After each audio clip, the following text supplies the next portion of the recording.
ጤና ይስጥልኝ እንደምንከረማችሁ። በተቻለ መጠን በየሁለት ቀኑ ለመምጣት እየሞከርኩ ነው። በዛሬ ቆይታችን በአንድ ወቅት እንደ አፈ ታሪክ ሲነገሩ የነበሩ ነገር ግን እውነተኛ የወንጀል ታሪክ ላይ የተመሰረቱ ናቸው። በእንግሊዝኛው ሲሪያል ኪለር የምንለው አይነት በኢትዮጵያ ታሪክ የመጀመሪያውና እጅግ አስደንጋጩ ታሪክ ነው። ዛሬ እጅግ አደገኛ ስለነበረው ሲሪያል ኪለር ተገኝ ወርቁ ታሪክ እናወራለን።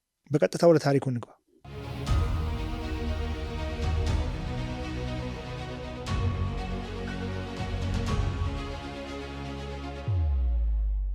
አዲስ አበባ በ1980ዎቹ መጨረሻ ከተማዋ በደርግ ስርዓት ማብቂያ አካባቢ በፖለቲካ ውጥረት ውስጥ ነበረች። ነገር ግን ከፖለቲካው በበለጠ ነዋሪዎቹን እንቅልፍ የነሳ ሌላ አስፈሪ ሚስጥር በከተማዋ ጎዳናዎች ላይ ይንቀሳቀስ ነበር። ሴቶች በሰላም ወጥተው መግባት የማይችሉበት፣ ቤተሰቦች በጭንቀት የሚታመሱበት ጊዜ ነበር። በተለይ ሴቶች ልጆቻቸው ከቤት ወጥተው ካመሹ ቤተሰቡ በሙሉ በጭንቀት ይወጠራል። የእጅ ስልክ የለም፣ ማንንም መጠየቅ አይቻልም። ያ ሰው በሰላም ወደ ቤቱ እስኪመጣ፣ ያቺ ሴት በሰላም ወደ ቤቷ እስክትመጣ ቤተሰብ እንቅልፍ የሚያጣበት አንድ ወቅት ነበር። በየጥቁር ጎዳናዎቹ፣ በየጨለማ መንገዶቹና በየቦታው የተጣሉ አስከሬኖች እዚህም እዚያም መታየት ጀመሩ።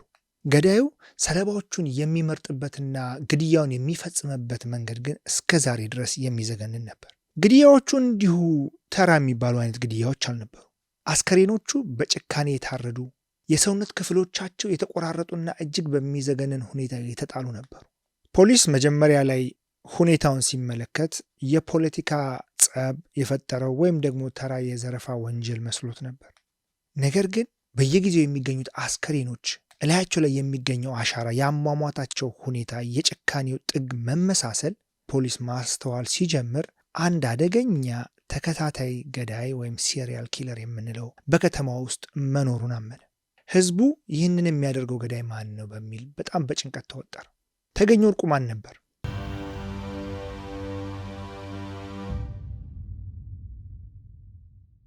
ተገኝ በመልክና በሁኔታው ከመደበኛው ህዝብ የማይለይ በሰላማዊ መንገድ የሚንቀሳቀስ ሰው ነበር።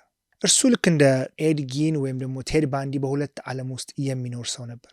በነገራችን ላይ የኤድጊንና የቴድ ባንዲ ታሪክ በዚሁ የዩቲዩብ ቻናል በቅርብ ጊዜ ይዤላችሁ እመጣለሁ። በአንድ በኩል መደበኛ ተራ ዜጋ ሲሆን፣ በሌላ በኩል ደግሞ በውስጡ ጥልቅ የሆነ አረመኔነትን የደበቀ ሰው ነበር። ተገኝ ሴቶችን የሚያጠቃው በብልሃት ነበር።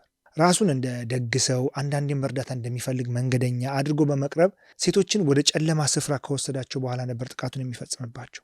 አንዴ እጁ ከገቡ በኋላ ሴቶቹ የመመለሻ መንገድ የላቸውም። ተገኝ በሴቶች ላይ ከፍተኛ ጥላቻ የነበረው ሰው እንደነበር በኋላ ላይ የተደረጉ ምርመራዎች ማረጋገጥ ችለዋል።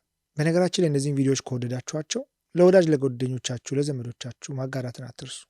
እናም በተለይ በጥቁር አንበሳ ሆስፒታል ጀርባና በአካባቢ በሚገኙ ቁጥቋጦዎች ውስጥ አስከሬኖች በተደጋጋሚ መገኘታቸው አካባቢውን የፍርሃት ቀጠና አደረገው። ፖሊስ እጅግ የተቀናጀ ከፍተኛ ክትትል ቢያደርግም ተገኝ ግን በጣም ብልህ ሰው ነበር።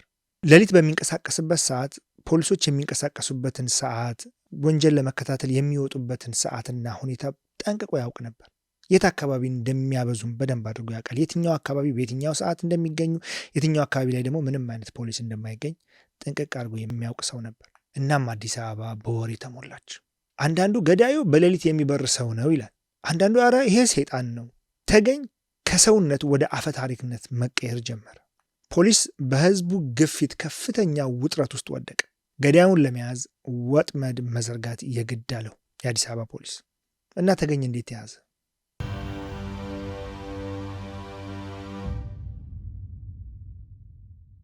ተገኝ ወርቁ የተያዘው በአጋጣሚና በአንዲት ደፋር ሴት ጥረት ነበር። አንድ ቀን ምሽት ሌላ ሰለባ ለማደን ሲሞክር ሴትዮዋ ጮኻ ሰዎችን በመጥራቷና በአካባቢው የነበሩ ፖሊሶች ፈጣን እርምጃ በመውሰዳቸው ተገኝ በቁጥጥር ስር ዋለ። በቁጥጥር ስር ሲውል ፖሊሶች በእጁ ላይ ያገኙት ስለታም ቢላዋና የሰለባዎቹ ንብረቶች ገዳዩ እርሱ ለመሆኑ የመጀመሪያው ማረጋገጫ ሆነ። ነገር ግን እውነተኛው ድንጋጤ የሚጀምረው ተገኝ መናገር ሲጀምር ነው። ተገኝ ወርቁ በቁጥጥር ስር ሲውል ፖሊሶቹ መጀመሪያ ላይ ተራ ወንበዴ ወይም ዘራፊን የመሰላቸው። ምክንያቱም ተገኝ ምን እንደሚመስል ማን እንደሆነ አያውቁም። ሴትዮዋ ስትጮህ ሊዘርፋት የሞከረ ሰው ለመያዝ ነበር የመጡት ፖሊሶቹ። ወይም ደግሞ ዝም ብሎ በቂም በቀል ሊያጠፋት ገድሏት ሊሸሽ የመጣ ሰው ነበር የመሰላቸው። ነገር ግን የምርመራ ክፍሉ ውስጥ ሲቀመጥ የነበረው ሁኔታ መርማሪዎቹን ጭንቀት ውስጥ የሚከት ነበር። ተገኝ አይኑን አያርገበግብም ነበር። ፍርሃት የሚባል ነገር አይታይበትም ነበር። ፖሊሶች ስለተገኙት አስከሬኖች መጠየቅ ሲጀምሩ ተገኝ መጀመሪያ ላይ ዝምታን መረጠ። ነገር ግን መርማሪዎቹ ላይ በእጁ የተገኘውን ቢላዋና የሰለባዎቹን ንብረቶች እንደ ሰዓትና ጌጣጌጥ የመሳሰሉ አሉ አይደል፣ ፊት ለፊቱ ሲያቀርቡለት ተገኝ ያንን ቀዝቃዛ ድምፁን አወጣ። ሁሉንም እነግራችኋለሁ አለ።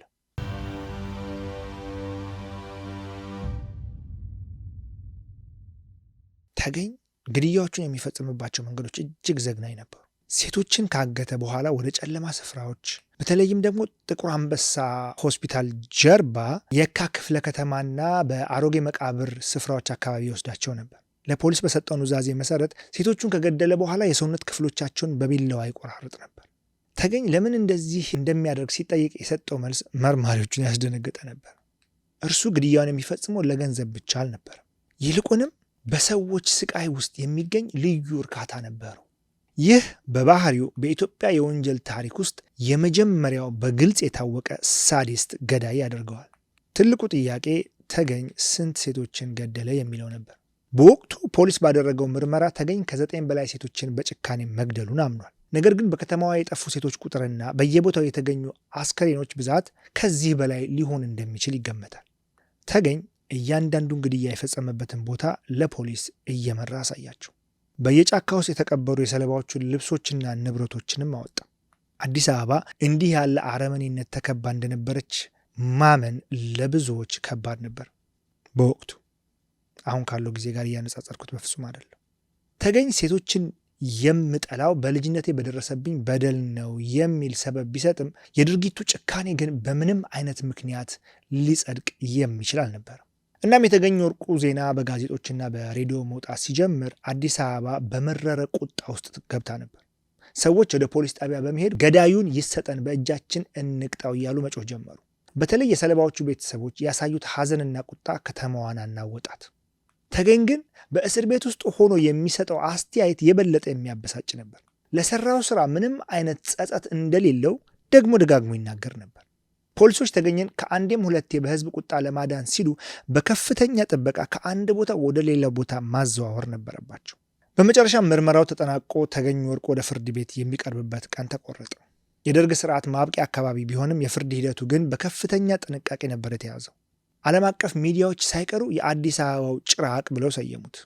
የተገኘ ወርቁ የፍርድ ሂደት በአዲስ አበባ ታሪክ እጅግ ተጠባቂ ከነበሩት መካከል አንዱ ነበር። ፍርድ ቤቱ በሰለባዎቹ ቤተሰቦችና ጉዳዩን በአይናቸው ለማየት በሚመኙ ዜጎች ተጨናንቆ ነበር። ተገኝ ወደ ችሎቱ ሲገባ አሁንም ያው ቀዝቃዛ ባህሪው አልተለወጠም ነበር። ምንም አይነት ፍርሃትም ሆነ ጸጸት በፍጹም አይታይበትም ነበር። እናም የመንግስት አቃቢ ሕግ የተገኘን ዘግናኝ ወንጀሎች አንድ በአንድ ዘረዘረ። በሰውነት ክፍሎች ላይ ያደረሰውን ጉዳት፣ ግድያዎቹን የፈጸመባቸው አረመኔያዊ መንገድና የሰለባዎቹን ንብረት ሰርቆ መገኘቱ እንደ ትልቅ ማስረጃ ቀረበ። በችሎት ውስጥ የነበሩ ሰዎች የታሪኩን አሰቃቂነት ሲሰሙ ለቅሶና ጩኸት አዳራሹን ይሞላው ነበር። በተከታታይ ገዳዮች ታሪክ ውስጥ ወይም በሲሪያል ኪለር በምንላቸው ገዳዮች ታሪክ ውስጥ ለገዳይ ጠበቃ ሆኖ የሚቀርቡ ጠበቆች ብዙ ጊዜ ደንበኛዬ የአእምሮ በሽተኛ ነው የሚል መከላከያ ያቀርባሉ። ለተገኘ ወርቁም ይህ ሙከራ ተደርጎ ነበር። በጣም የሚገርመው ተገኝ ራሱን ይህን ሐሳብ አይቀበለውም ነበር። በምርመራ ወቅትም ሆነ በፍርድ ቤት ተግባሮቹን የፈጸመው አቅዶና አስቦበት እንደነበር በኩራት ይናገር ነበር። ኢትዮጵያዊ ነው የሰውዬ ግን። እናም የሥነ አእምሮ ባለሙያ ሰዎች ተገኝን ከመረመሩ በኋላ የደረሱበት መደምደሚያ አስደንጋጭ ነበር። ተገኝ ሳይኮፓት የምንለው አይነት ሰው መሆኑን አረጋገጡ። ይህ ማለት ሌላው ሰው የሚሰማው ህመም ወይም ስቃይ ለእሱ ምንም አይሰማውም ማለት ነው። እንዲያውም የሰዎቹን ሕይወት መቅጠፍ ለእሱ የስልጣንና የኃይል መገለጫ ነበር። ዳኞቹም ሁሉንም ምስክሮችና ማስረጃዎች ከመረመሩ በኋላ ውሳኔያቸውን አስተላለፉ።